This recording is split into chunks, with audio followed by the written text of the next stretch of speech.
Today's date is August 26, 2026. Probably about quarter to 10, maybe 20 to 10, so give or take.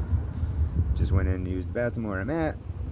But just before I walked in there, they go, he's handling this a lot better than we thought he ever would. Well, actually, I'll explain. You're seeing my true form before the pinched nerve to my cerebral brainstem, which was caused by Brett McNulty, Kaya Tishy, and the mayor before spring of 99, which slowly and progressively got more pinched and more inflamed until it fully was inflamed to the extent I needed, supposedly, therapy of psychology of a mental illness. Well, since that pinched nerve is no longer pinched, because I went to a chiropractor probably about 10 years ago now, give or take, you're seeing the real me, the actual me.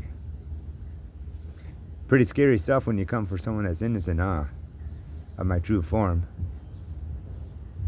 And I have nothing to hide. You shouldn't do that to people.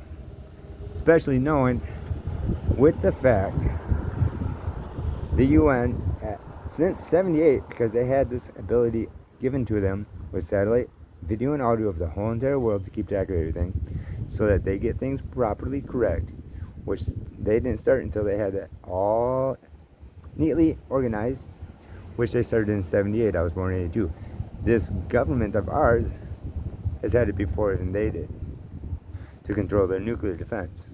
So that means both of those definitely know, with the satellite video and audio, there's not a crime I've ever committed. But you still came from my neck,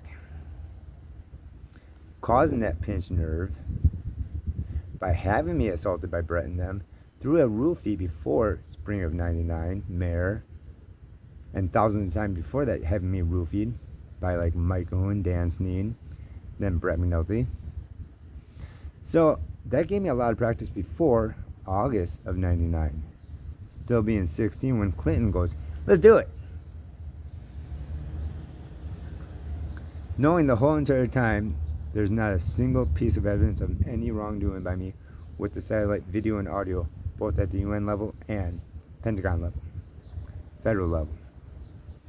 With the mayor, every time they had me roofied by like Mike Owen, Dan Sneen, and then Brett, which I didn't even know him for a complete year and a half by the time he's assaulted me, basically. Let's put it this way, maybe two. Every time they put it in me, and they thought it was completely had me under the influence of that truth pill and blackout pill, the first question any three of those would ask is, so Jamie, what crime have you committed yet? My response always was, none. But I know plenty about the mayor, law enforcement, you, da-da-da-da-da. And I'd start spitting their laws they've all committed around me or noticed by me. That's your issue, mayor, not mine. That's your issue, federal level and state levels back then and still to this day, not mine. That's your issue, UN, for not standing with the truth, knowing I'm completely innocent all my entire life with the video and audio you have recorded before even I'm born of 82, which means my whole life. Not mine. So you're seeing the true form of me. That's all you're seeing. That's gone through living hell, although I'm law-abiding and truthful. So I've gone through living hell while alive for 44 years for absolutely no reason. And due to the fact my mom was a scum and is no longer now, but was a scum when I'm a kid, I lost my security slush fund, and I have never been a scum. Okay. You're incorrect for that one too, Trump. See ya.